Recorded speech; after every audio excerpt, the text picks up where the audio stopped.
I'm going to preface this by saying that the original poster of this is not my mom, but my name is Luke, and I do have autism.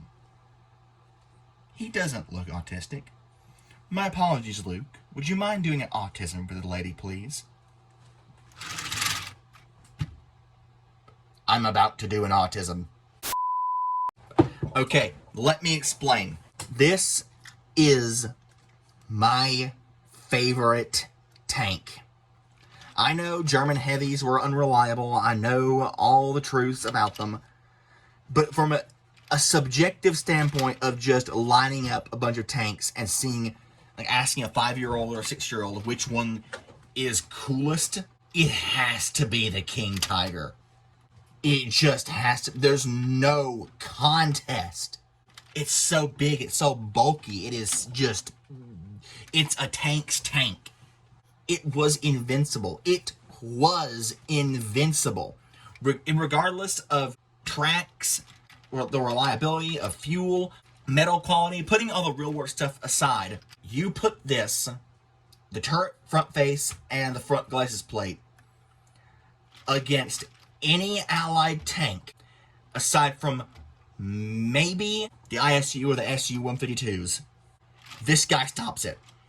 And aside from the prototype tanks that never saw combat, such as the Tortoise or the T-28 Super Heavy, the long-barreled 88 of the Tiger II, the Nashorn, the Ferdinand, this gun, which is masterfully replicated in Cobi with a new muzzle piece, with new medium-sized barrel pieces I've shown before that's slightly larger than the old medium-sized barrel piece, and an all-new mold for the mantlet, which I'll get to in a second.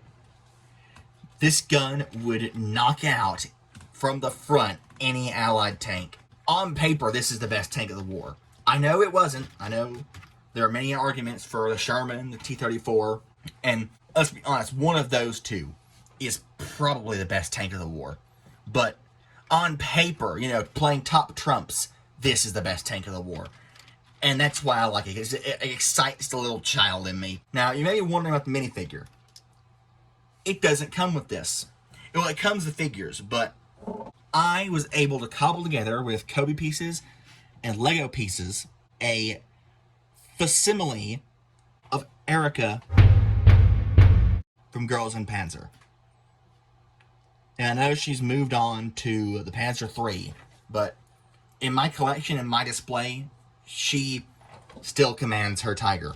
And it's just excellent. And the lengths they went to get this guy well established in Cobi, the way they sculpt it, look. They could have used regular angled slope pieces with different colors. But to get the right shape, they used individual angle slope pieces, which drives up the part count and drives up the price, but it makes a much better looking model. I'll take her out for a second just to focus on the tank. It does not have a realistic cupola.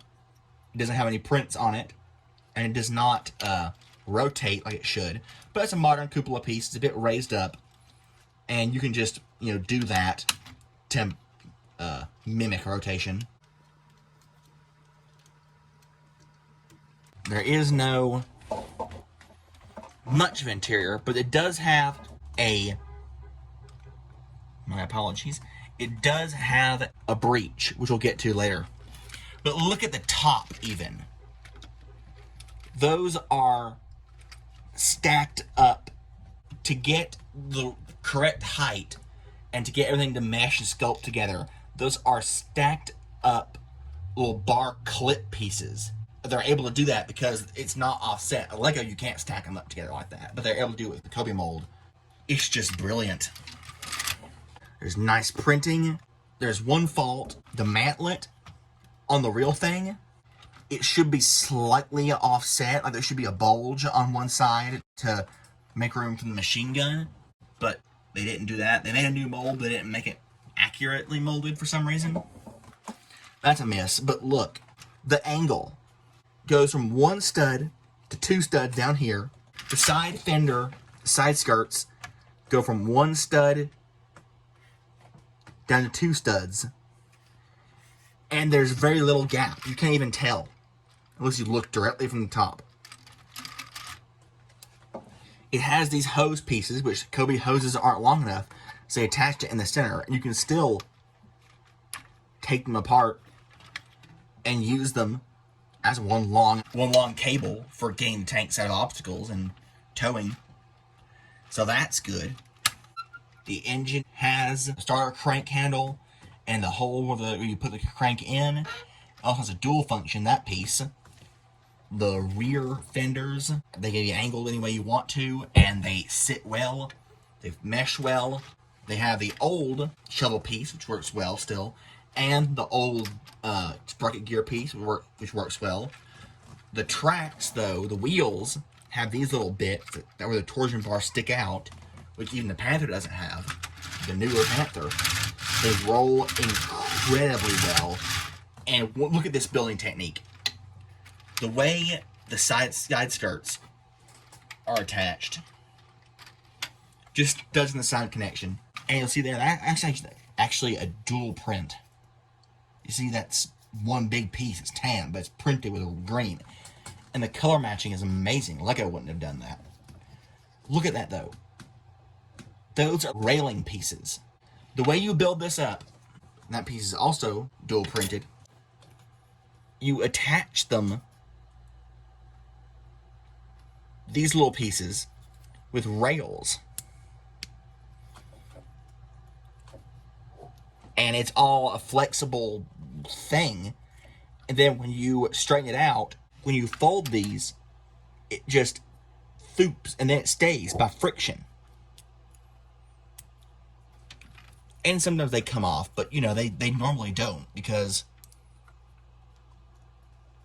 they come off when you're building it, maybe, but they don't because they're held in place by the plates that lock on. So you just lock this on like that.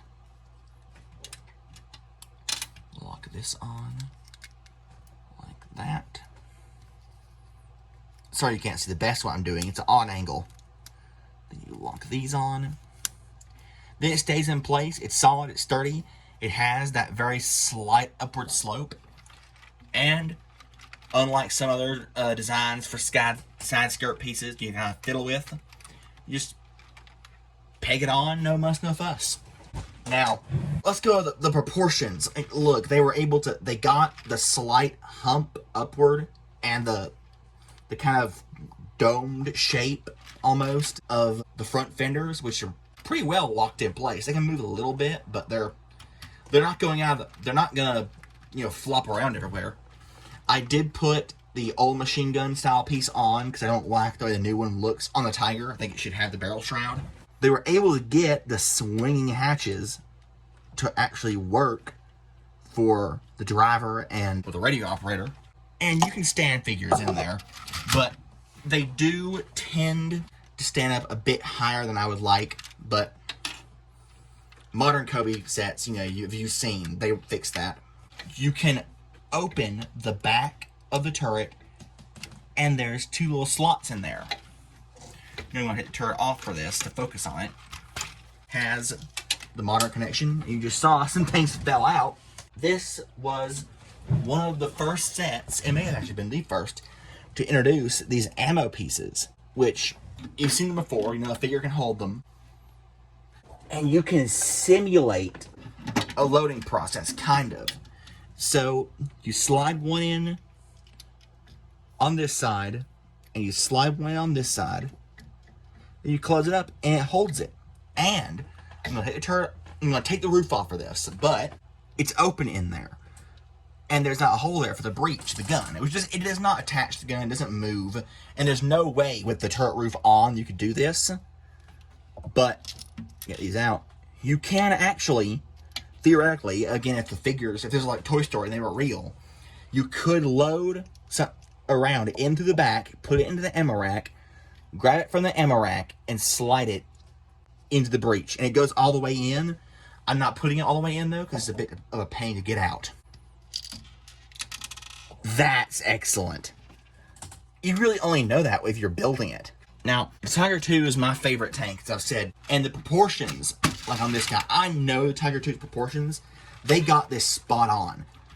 For example, the turret pretty much matches right with the turret of the Tiger 2 lines up and matches pretty much perfectly against the edges of the hull, and it does here too. The one thing I don't like, on the real Tiger 2, the turret face is flat with the edge of the hull when it's turned as well. It sticks out by about 1.5 or 1 stud here, where it should be, further back where it's flush. But again, Lego pieces, you can only do so much with them. You can't get the proportions perfect. If this is a larger scale, like 1/12, I'd beg for a 1/12 Tiger 2. They could probably get the proportion to work more perfectly. Now the rear, it has 2 functions. First off, you can just open up the hatch that a human would use, if this is real scale, to work on the engine. As a real human though, and it being a toy, you take off this piece from the bottom and you use this to go under there and pry up the engine deck. It's what you're supposed to, at least. I, though, personally just prefer to use my hands, and it works just as well. And the engine deck comes off, and you get printed radiator details with an actual engine. Now, you may think, this is also where this piece does come in handy to get the engine out. You may think they're being lazy, because aside from most of the time, I could just turn the Tiger upside down and dump the engine out, if I'm being honest. But aside from the fact that this actually does have the flywheel and a bit of a different building technique up here for this printed detail, aside from that, the engine is pretty much the exact same build as in the Panther. That's not laziness, though, because the Panther and the Tiger 2 share the same engine. So it's not a bug. It's a feature. It's very well built up. They couldn't do a lot. There's not as much prints on, again, the T28, but that's in a class of its own. And if you have a bigger engine, you're able to put more detail into it. Put the engine in there. Put the engine deck on. And this is just, they even have the lifting eyes. You have tow cable hooks. This just kind of flops down like on a lot of Cobi sets, but it stays in place. It doesn't shake it doesn't flop around too much. In terms of improvements they could actually make, and the proportions pretty much spot on. The way the turret lines up, they could probably have fixed that, but I'm not too bothered about that. Unless I think about it, which I kind of am now. But the exposed studs here, you can't see. The exposed studs here, here, here, and here and here, which are mirrored on the other side.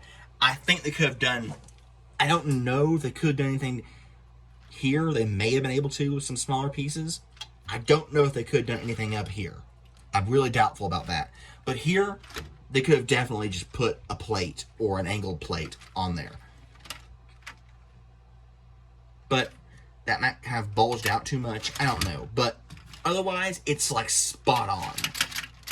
And it has this nice color of brown, which for some reason Cobi hasn't used that much lately. Only on really a few German tanks. But I mean, it's amazing. The muzzle brake can't fit any Lego fire pieces. It doesn't attach at all.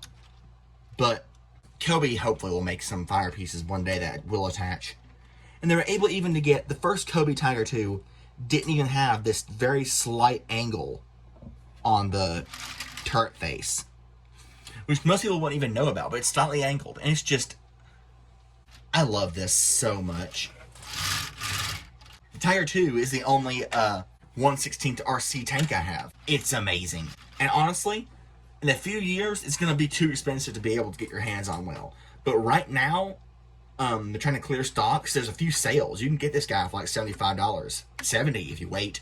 If you look for the right deals, it's really affordable, relatively. It's worth it though. It's so worth it. You see all the individual small pieces they had to put into this guy, the interiors, the prints, the new color. That this is the first time they used that new color, so they had to work on that too. They had to factor that in. I believe it's also the first time they had this muzzle brake mold too, and they had the new mold there for the mantlet, which only a one-use thing unless they use it later on the line. So they had to recoup their investments, but it's amazing. I love it, and you should buy one. You should tell your friends to buy one. Everyone should have one.